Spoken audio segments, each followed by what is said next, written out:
Our next section in analyzing a site with plans and permits, for example, is to be able to check out what the zoning is for that land. I mean, you got to check out zoning whether or not a property has got any plans and permit, or whether or not it hasn't got any plans and permit.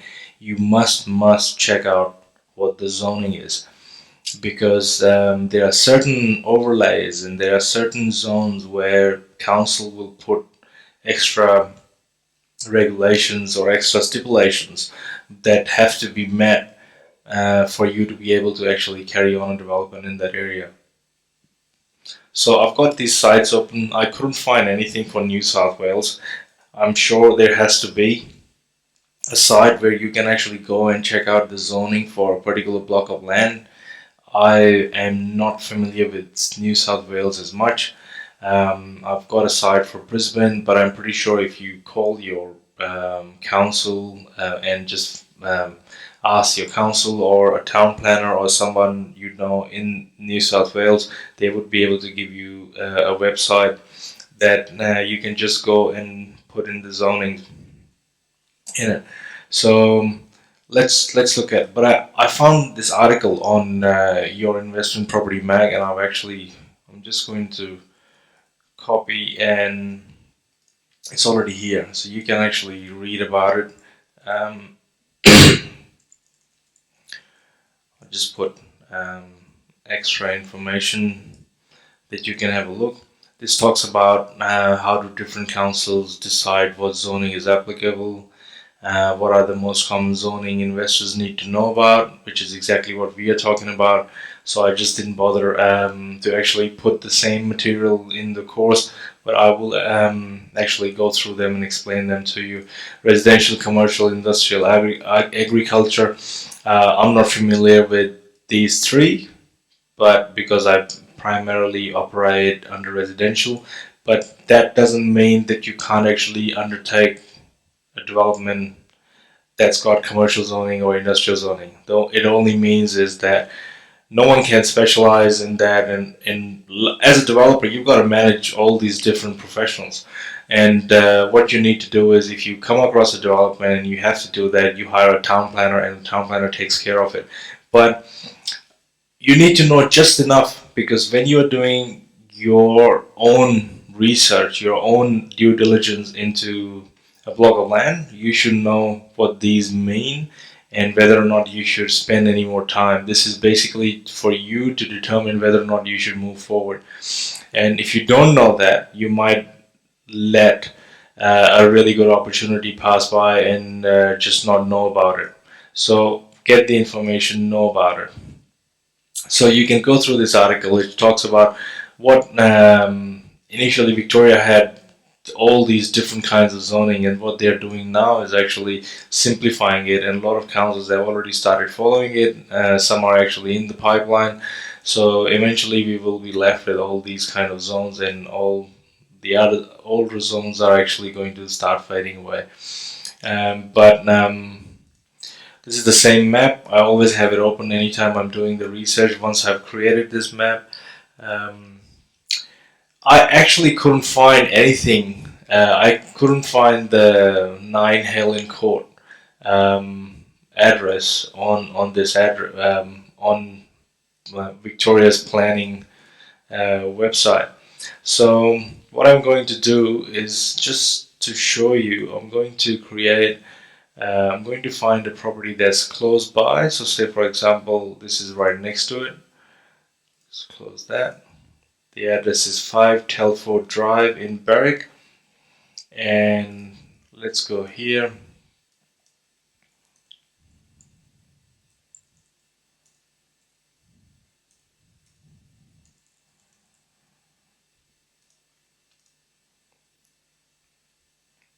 Because this is right next to 9S Hill, and so it has the same zoning.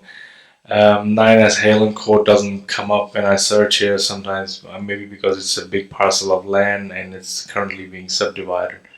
So, so if I wanted to look at what the zones are, what the zones plus overlay is, I can click on that, and I can click on Get Report and see and read about what the report has to say. So say for example, that's my report. It tells me it's residential 1 zoning, which is good. That means I can develop it. If I scroll down, it says planning overlay, none affecting this land. Good news for me, really. That's why they've actually got managed to get the permit for 7 townhouses, so which is good, pretty straightforward. But it actually gets more complicated than just these, because not all areas are like that. So you got to understand what the other ones over here mean, and it's actually quite simple. If you ever wanted to find out what the residential 1 zone is, just click on it and read about it, and it'll tell you what you can do here and what you can't do here and what you need the permit for. So if you read through it, it'll tell you what it is. What I did was I actually found a complicated one just to show you. This is the property that we saved earlier, 13 Abdale Street in Frankston. So I searched that to find out what it was, and all different kind of zonings popped up. I created a report so I could just quickly go through that. Now this falls under commercial 1 zoning. Apparently this site also has plans and permit. But look at this, it's also got a design and development overlay. So if you wanted to read what that means, you just click on it and it takes you to a page where it shows you what it is and you can read about it. It's also got a special building overlay. So you click on it and you find out what the purpose is. And that's how I have learned all the developments that I wanted to get into, or the properties that I researched, I read about their zoning to find out. Now it's also got a significant environmental overlay, which is that means you need a desktop survey on this block of land, because they want to make sure that the land's not contaminated, so it's going to be extra cost. So you got to keep that into account. How much that's going to cost, you got to find out. Maybe the initial desktop survey that tells you whether or not a detailed desktop survey is required probably costs $5,000. So you got to keep that into account. It's got Aboriginal cultural heritage sensitivity, which basically means they could find human remains or bones. Generally, that's what it is. If you want to know more, you just click on that and it takes you to another page and you can read more about it here. But you need to get another certificate from the Aboriginal Cultural Authority. So if you don't know what this is, ask your architect. If the architect doesn't know, I can't believe it. Your architect must know and should know. And in any case, if he doesn't, if he thinks that it's too complicated, then you need to. Sorry about that. The phone just went off. Then you actually need to get in touch with the town planner to actually guide you through all of these zonings.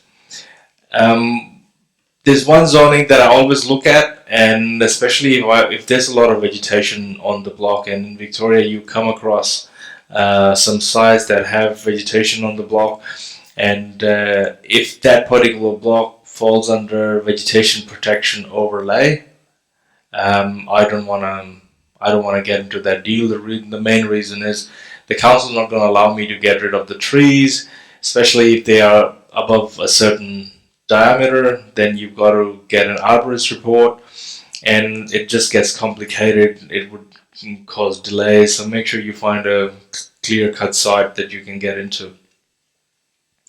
So that's what the zoning section is about, and I've got all these details that you can go through.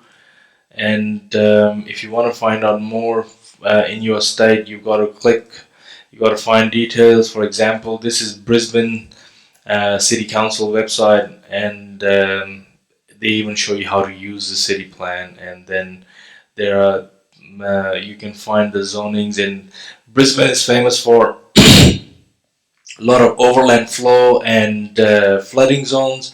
So you got to make sure that the property that you've got doesn't fall under a flood zone or an overland flow area, because that'll cause problems, or you'll have to think of other ways to actually circumvent that problem when you're actually building.